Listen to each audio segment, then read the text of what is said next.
he had this life insurance policy he told my uncle about. You need to make sure this is a very large life insurance policy.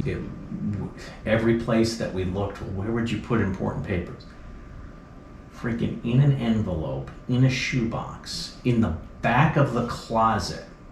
This is the true story of 4 Gen X classmates reuniting decades later in a rented beach house to share what really happens when aging parents, estate planning, leaving behind a legacy, and nursing home care collide. A nurse, a zoning and planning employee with nursing home experience, a banker, and an estate planning attorney, talking about the stuff nobody told us about, but everyone needs to hear. This is Gen X Conversations.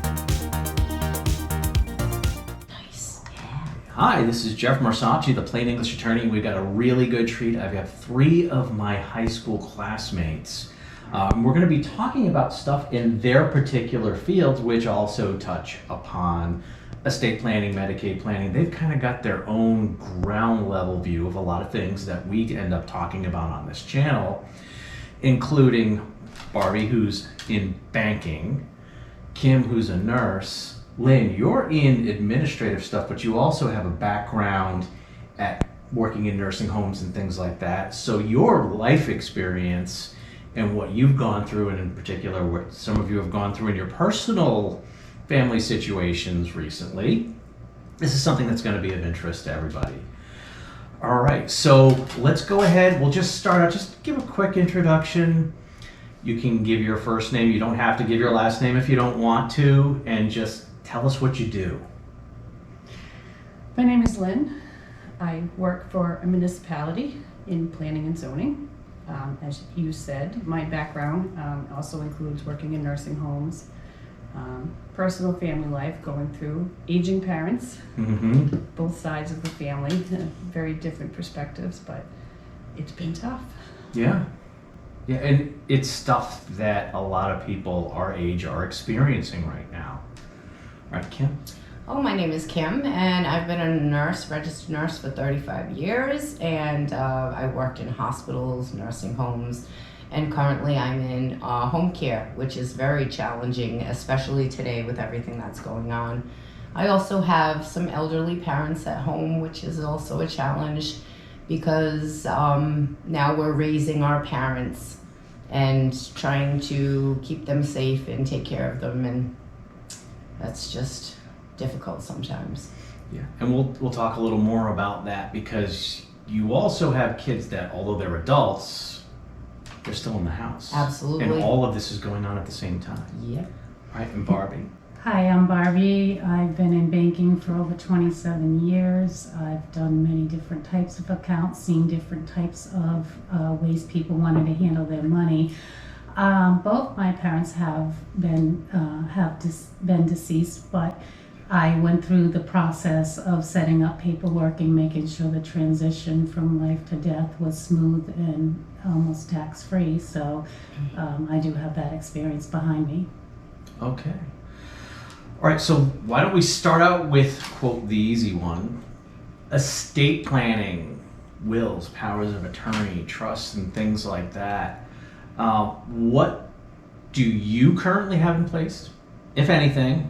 And then what does the generation above us, what do they have in place, again, if anything?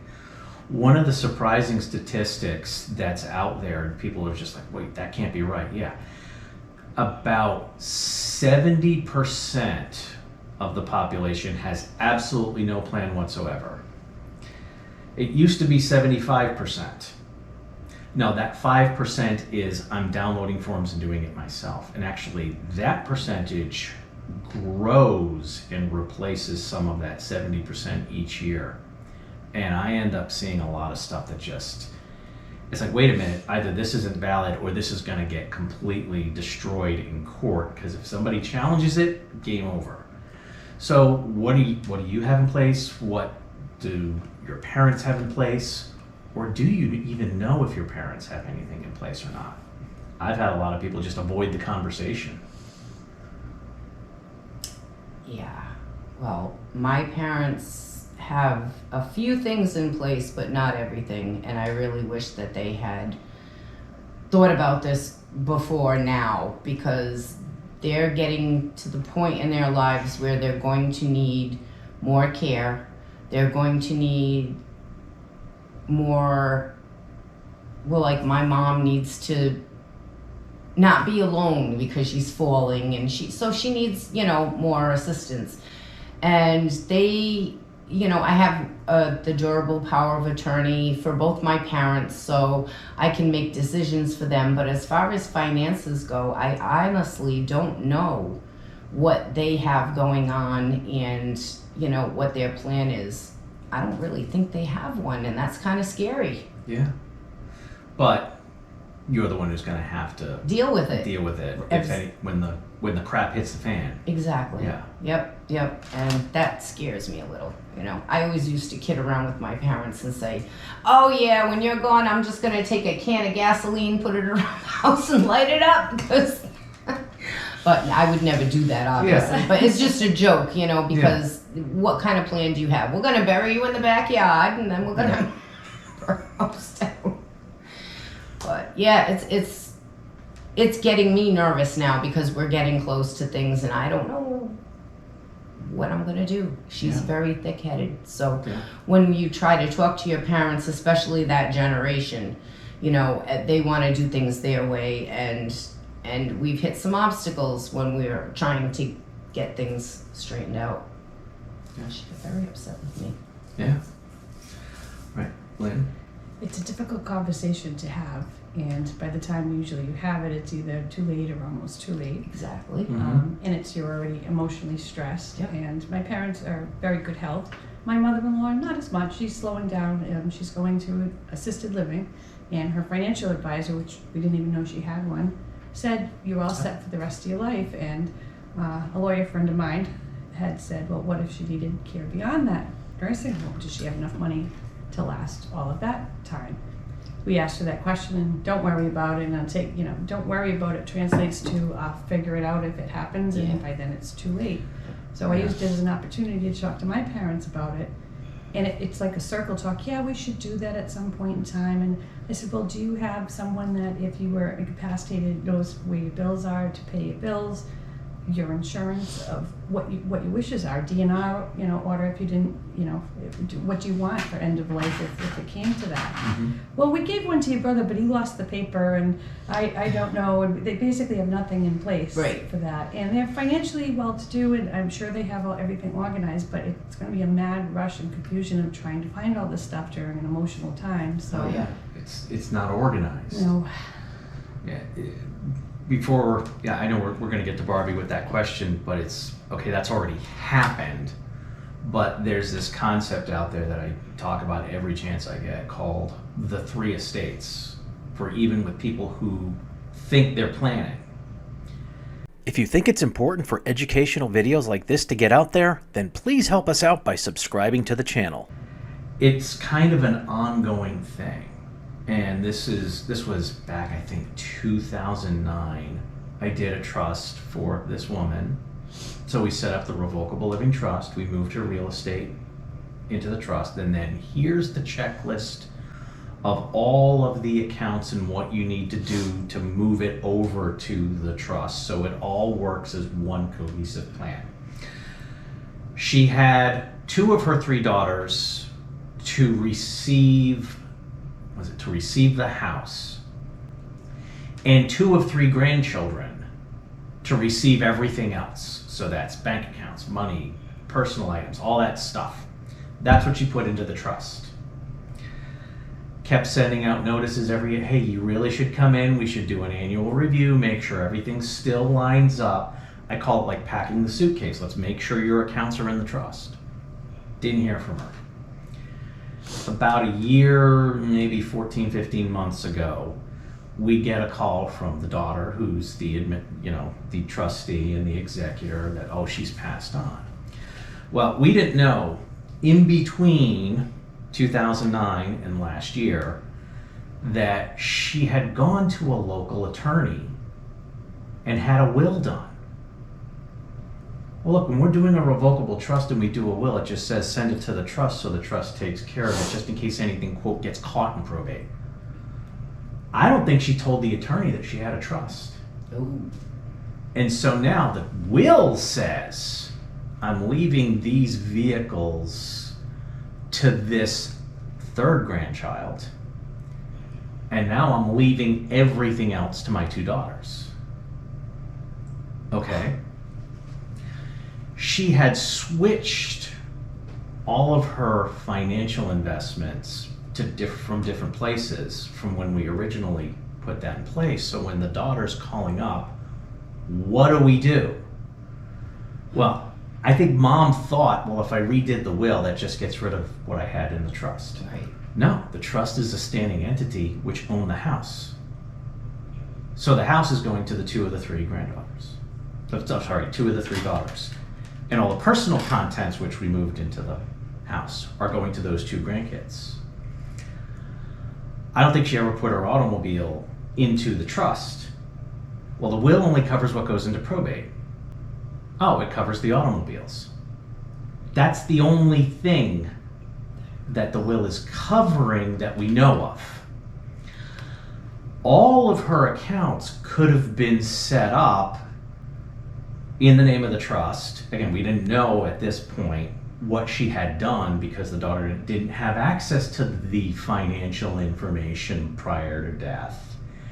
Was it in the trust when she went to the new place? Did she just put it in the trust? Or did she put it in her own name and not put any beneficiaries on it?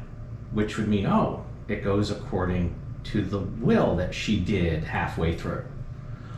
Or if she made it pay on death to other beneficiaries, that's where there was absolutely no cohesive plan in place. So she could have 3 or more different estates, none of it coordinated by one document.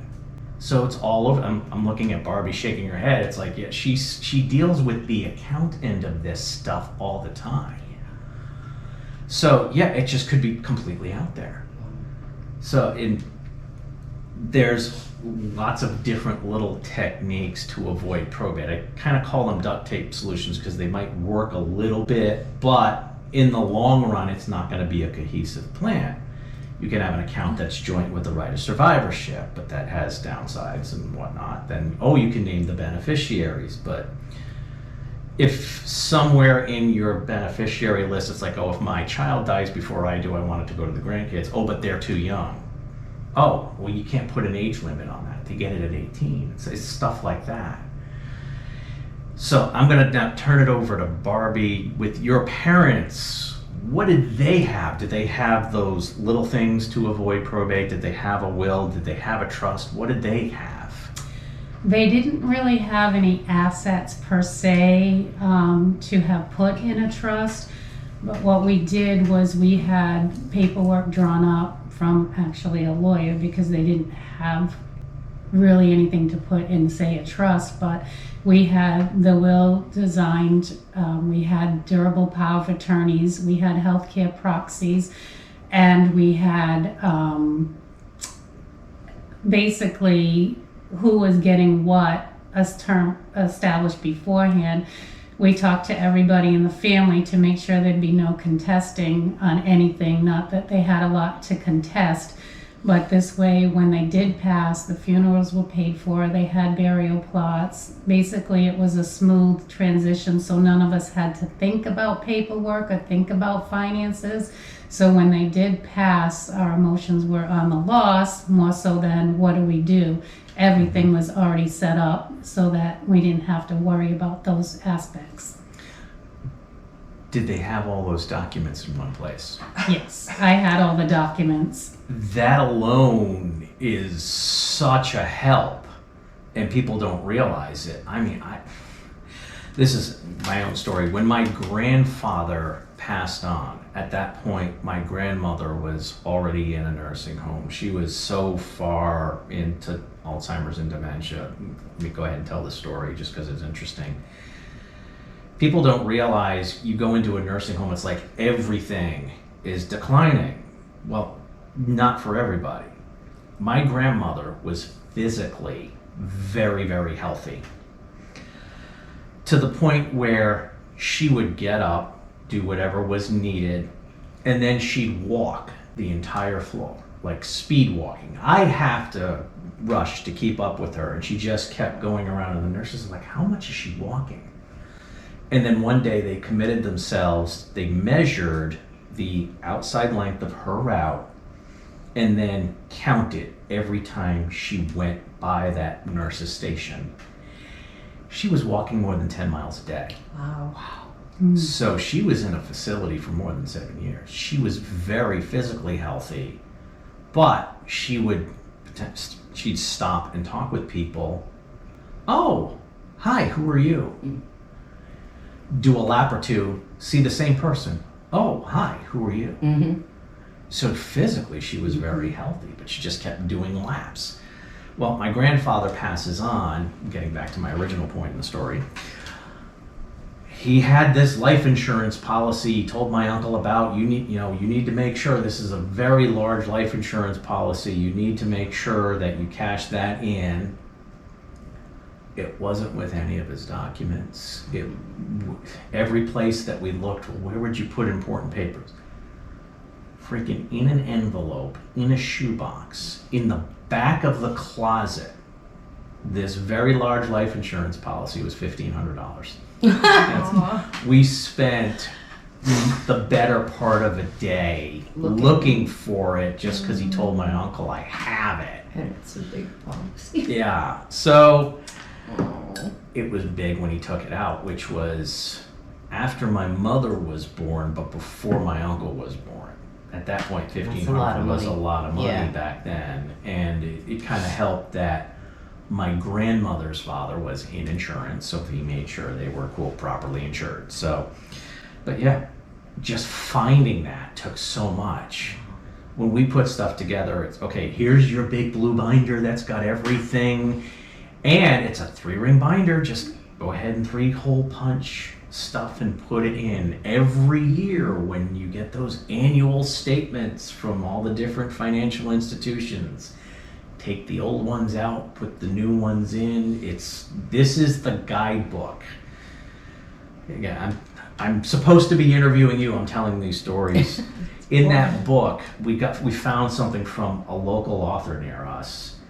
Her mom went through dementia and all this other stuff, and she was searching and trying to put all this stuff together.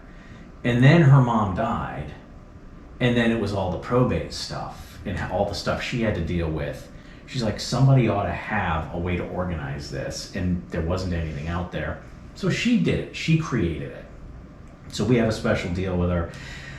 We don't need the binder that she puts together and sells this. We just need the inserts. And so we buy the inserts and put them into our own binder along with our own stuff for the estate stuff. But everything goes in there.